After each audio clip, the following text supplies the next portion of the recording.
Welcome to Harry's Hook. Injury strikes Keith Thurman again, he's out, but we still have a fight, now a title fight, on March 30th. Tszyu, the Soul Taker, now taking on Sebastian Fundora, the Towering Inferno. Holy shit, is he tall for a junior middleweight. You want a preview and prediction, you're in the right place. One more time, let's try this again. In today's video, I'm going to preview the bout, talk about the boxers, advantages, disadvantages, some X factors that could determine the outcome, and then ultimately give my prediction. But first, if you enjoy this content, do me a solid, like the video, subscribe to the channel, hit the notification bell, all that good stuff. I appreciate your support. We start down under with the Aussie, Tszyu. He's 29 years old, holds a record of 24-0 with 17 knockouts. He stands about 5'9" and carries a 70.5-inch reach. The Soul Taker is a patient, plodding power puncher with a potent right hand who applies pressure and creates openings to the head and to the body. Sebastian the Sequoia, that's my new name for him. He's 26 years old, holds a record of 21-1 with 13 knockouts. He stands at 6'5.5", gets his oxygen from the thermosphere, and carries an 80-inch reach, sweet Christ. Fundora is an oxymoron of sorts, a towering, lanky southpaw who likes to fight on the inside with volume punching to overwhelm his opponents. Of course, Fundora has a huge physical advantage, at least on paper. We're talking like 8.5 inches of height and nearly 10 inches of reach. But the thing is, Fundora doesn't take full advantage of his physical gifts.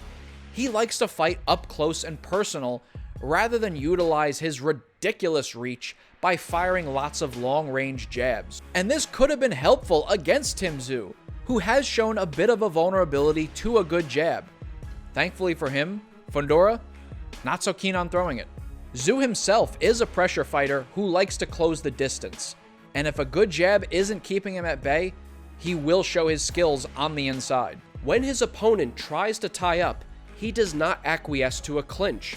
He'll push them away, frame with his forearms, allowing himself to continue his assault and not let the ref stop the action to break them up and undo the good work he did to close the distance. And while the jab might not be used much by either man in this fight, a punch that Fundora is keen on throwing is his uppercut. He has a good one, practically spammed it against Erickson Lubin and hurt him several times with it, including by knocking him down.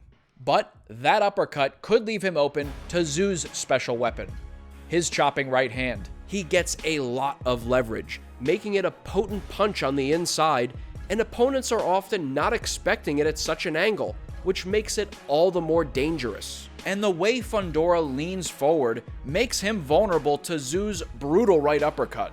And that powerful right hand, whether we're talking a straight right, uppercut, or that chopping right, it's going to be even more of a threat here against the southpaw. So Fundora, he's going to have to be very wary of it. Time to talk about that girl or guy who ruined your life? Nope.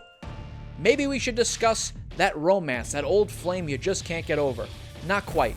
Not X factors. X factors. Whiplash or smooth transition. This new matchup is a major change for Tszyu, and it happened with just 12 days to go before the fight.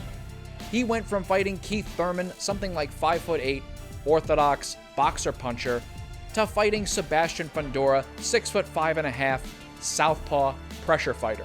That kind of whiplash can be jolting, but in some ways, this also simplifies things.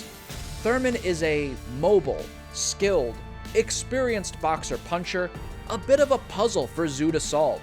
He would have had to chase Thurman down while avoiding his power shots. Fundora, however, will not be difficult to find. Unless he makes a huge shift in his style, he's going to be there for Tszyu to hit. The chin. I know it sounds like I'm piling on Fundora, but I do have questions about his chin. He was knocked out by Brian Mendoza in his last fight back in April. Worth noting, Tszyu's most recent fight was a unanimous decision over Mendoza, who was very tough and a game opponent. Fundora was also dropped by Erickson Lubin, though ultimately he got the stoppage victory. Now, to be fair, Tszyu was knocked down by Gaucher in the first round, but it was more of a flash. I don't know how Sebastian makes this division, but I do suspect that maybe his chin problems could be alleviated by moving up in weight. At this point, in this class, I trust Tszyu's beard more than Fundora's. Let's get to a verdict. I doubt there's that much suspense on what I think here. While Fundora is a huge size and style change from Keith Thurman, I do think that Tszyu matches well against him. Fundora is not going to be circling the ring, pumping out long jabs the entire fight unless he completely flips his style. He's going to be there for Tszyu to hit. Of course, Tszyu is going to be there for Fundora to hit as well, but I actually believe that the Soul Taker has an underrated defense. He's an aggressive pressure fighter, so of course he's going to get hit at times. It literally comes with the territory. But overall, he has a pretty solid defense and will use various tools to minimize incoming damage, including the shoulder roll, though it's less effective against a southpaw. Considering Tszyu's power, accuracy, skill, underrated defense, that right hand against the southpaw, Fundora's questionable chin, his long body open to be hit, I believe that the Towering Inferno is gonna get doused. I see Tszyu chopping the Sequoia down somewhere in the middle rounds, though I wouldn't be shocked if he got him out there early. And that right there is Harry's hook. How do you see this fight playing out? Who do you have winning? Comment below.